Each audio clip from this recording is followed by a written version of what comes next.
Kembali lagi di my channel di Lestari Ekspor.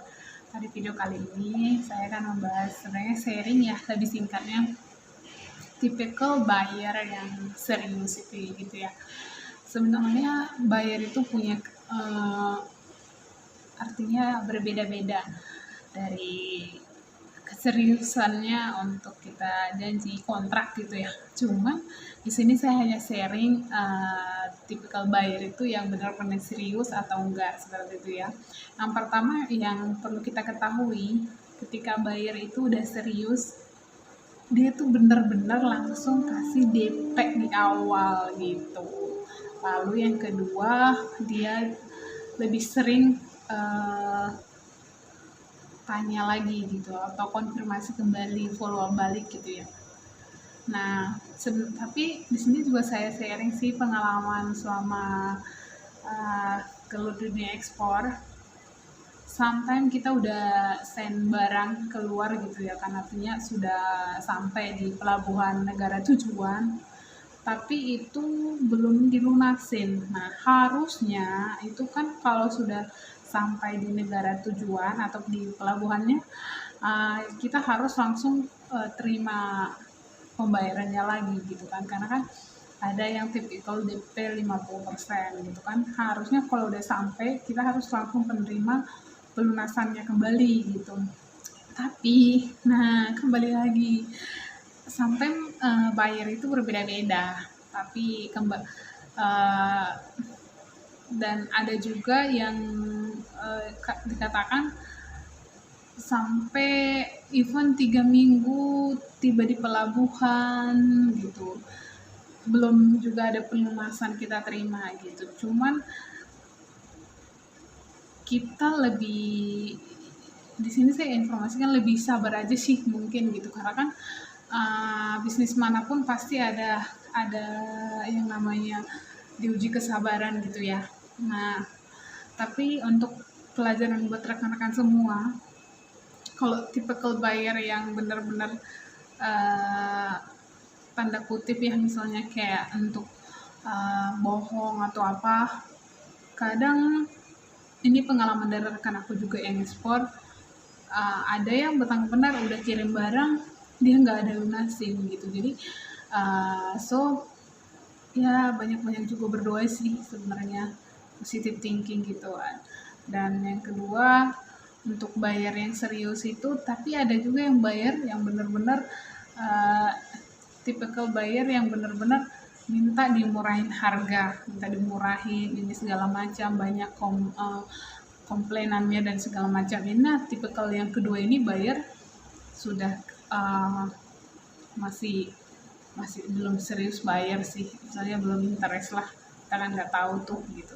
Tapi yang nomor satu tadi yang saya informasikan di awal adalah tanda nomor satunya saja adalah langsung DP, dan dia itu follow up-nya secara kontinu gitu.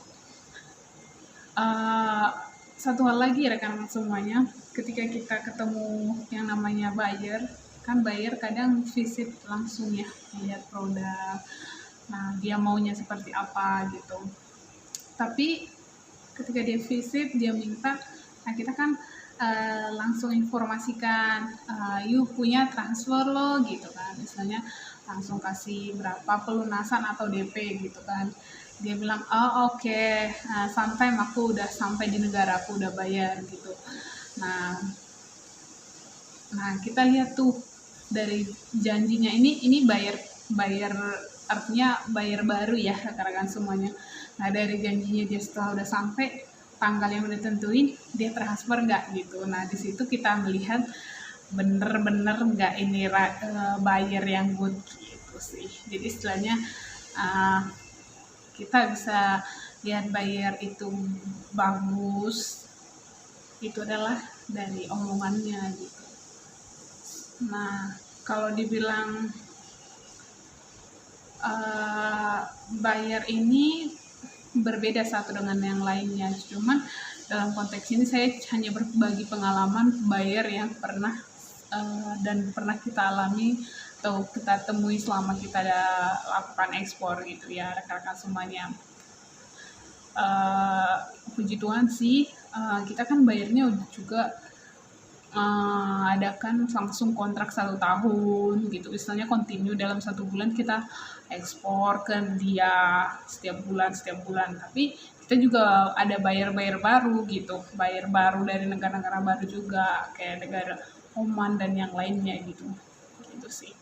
Cuman kalau udah agak susah pembayaran kayaknya untuk ekspor kedua kalinya, katakanlah dia bayar baru, tapi dalam konteks dia untuk bayar, misalnya kita udah ada kontrak nih dengan bayar baru, tapi ketika pembayaran dia agak susah, nah di sini kita berpikir ulang nih untuk ekspor kedua kali gitu. Kenapa?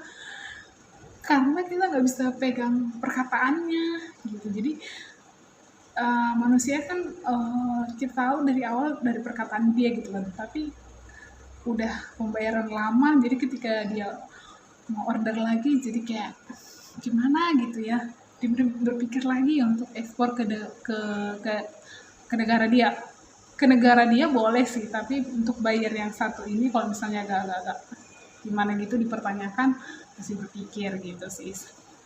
Itulah kisah-kisah untuk bayar yang berbeda-beda ya. Semoga mungkin cerita saya ini ada yang sama ataupun ada yang berbeda dengan rekan yang bergelut di dunia ekspor juga gitu. Cuman semoga rekan-rekan juga tidak mengalami seperti bayar yang tidak diharapkan ya gitu. Tapi ya puji Tuhan, even sempat agak lama sih tapi tetap juga dilunasi. Tapi next time-nya kalau memang bayarnya agak-agak lama bayar dan masih tanda kutip, jadi jangan diperpanjang lagi dengan kontrak seperti itu sih menurut saya ya. Tapi ya kalau masih bisa dipegang omongannya, janjinya, ya diteruskanlah saja gitu. Begitu deh sharingnya mengenai bayar dalam dunia ekspor. Semoga video saya bermanfaat. Jangan lupa di subscribe dan di like ya. Thanks for watching. See you di next video.